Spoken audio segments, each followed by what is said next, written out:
ആദർശേട്ടനും അമ്മമ്മയൊക്കെ ഉള്ളതുകൊണ്ട് തന്നെ എനിക്ക് പ്രത്യേകിച്ച് നേരം പോകാനൊന്നും വലിയ ബുദ്ധിമുട്ടൊന്നും ഇല്ല കേട്ടോ. ഇവരുള്ളതുകൊണ്ട് തന്നെ കുറെ നേരം സംസാരിച്ചിരിക്കാനും അതുപോലെ തന്നെ ആദർശേട്ടൻ ഉണ്ടെങ്കിൽ ആദർശേട്ടൻ വായടക്കില്ല, എപ്പോഴും എന്തെങ്കിലുമൊക്കെ പറഞ്ഞുകൊണ്ടേ ഇരിക്കും കേട്ടോ. അതുകൊണ്ട് തന്നെ ഞാനും മെന്റലി ഒരുപാട് റിഫ്രഷ്ഡ് ആവും കേട്ടോ. നമ്മളെ സ്നേഹിക്കണവര് നമ്മുടെ ഒപ്പം ഉണ്ടെങ്കിൽ തന്നെ നമ്മൾ എന്താ പറയാ ഒരുപാട് സന്തോഷത്തിലാവില്ലേ. പിന്നെ ആമീന് കുറെ പേര് ചോദിച്ചിട്ടുണ്ടായിട്ടോ, ആമി ഇപ്പൊ നല്ല കുറുമ്പത്തിയാണ്. നമ്മൾ ജസ്റ്റ് പുറത്തേക്കൊക്കെ ഒന്ന് വിട്ടു വെച്ചെങ്കിൽ നമ്മൾ പിടിച്ചോടത്തേ നിൽക്കില്ല, അവളുടെ ഇഷ്ടത്തിന് ഓടിപ്പാഞ്ഞു പോട്ടോ. പിന്നെ ആദർശേട്ടൻ വന്ന സമയത്തേക്ക് ഒരുപാട് വീഡിയോസ് ഒന്നും എടുക്കാൻ പറ്റിയിട്ടുണ്ടായിരുന്നില്ല. കുറെ പേര് പറയാറുണ്ട് ചേച്ചി ഡെയിലി വീഡിയോ ഇട് എന്നൊക്കെ. പക്ഷെ ചില സമയത്ത് നമ്മളിങ്ങനെ മെന്റലി എന്താ പറയാ അങ്ങോട്ട് ഓക്കെ ആവില്ല. അപ്പൊ വീഡിയോ എടുക്കാനും അത് എഡിറ്റ് ചെയ്യാനും ഒക്കെ ഞാൻ ചെറുതായിട്ട് ബാക്കോട്ട് അങ്ങോട്ട് വലിയ കേട്ടോ. പിന്നെ 2-3 ദിവസം കഴിയുമ്പോൾ അങ്ങനെ സ്വയം അങ്ങോട്ട് ഓക്കെ ആവട്ടോ. നമ്മുടെ ആമ ഇപ്പൊ മനസ്സിൽ വിചാരിക്കുന്നുണ്ടാവും ഇവൻ വന്നപ്പോൾ ഞാൻ കുടുങ്ങിപ്പോയല്ലോ, ഇത്രയും നാളേക്ക് സുഖമായിട്ടും സമാധാനമായിട്ടും ആ കൂട്ടിൽ കിടന്നാൽ മതിയായിരുന്നു, ഇവൻ വന്നാൽ ഞാൻ അങ്ങനെ ചൊറിഞ്ഞോണ്ട് നിൽക്കല്ലോ എന്ന്.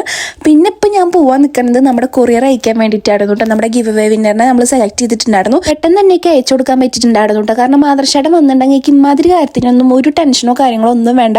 ഒക്കെ ആദർശേട്ടനാണ് കേട്ടോ. ഇപ്പോൾ കൊളാബിൻ്റെ ആയാലും അതുപോലെ തന്നെ കൊറിയർ പാഴ്സൽ എടുക്കാനും കൊടുക്കാനും ആദർശേട്ടനാണ് പോവാറ്. എനിക്കതിൻ്റെ ഒരു ബുദ്ധിമുട്ട് അറിയിക്കാറില്ല കേട്ടോ. അപ്പോൾ ഇവിടെ ആദർശേട്ടൻ ഇല്ലാത്ത സമയത്തേക്ക് ആകെ ടെൻഷൻ ഉണ്ടായിരുന്നു, ഞാനിപ്പോൾ എങ്ങനെയാണ് അയക്കുക എന്നുള്ളത്. കറക്റ്റ് സമയത്ത് തന്നെ ആദർശേട്ടൻ വന്നിട്ടുണ്ടായിരുന്നു കേട്ടോ. അപ്പോൾ നമ്മൾ അത്താണി DTTCയിൽ പോയിട്ടാട്ടോ കൊറിയർ അയച്ചിട്ടുണ്ടായിരുന്നേ.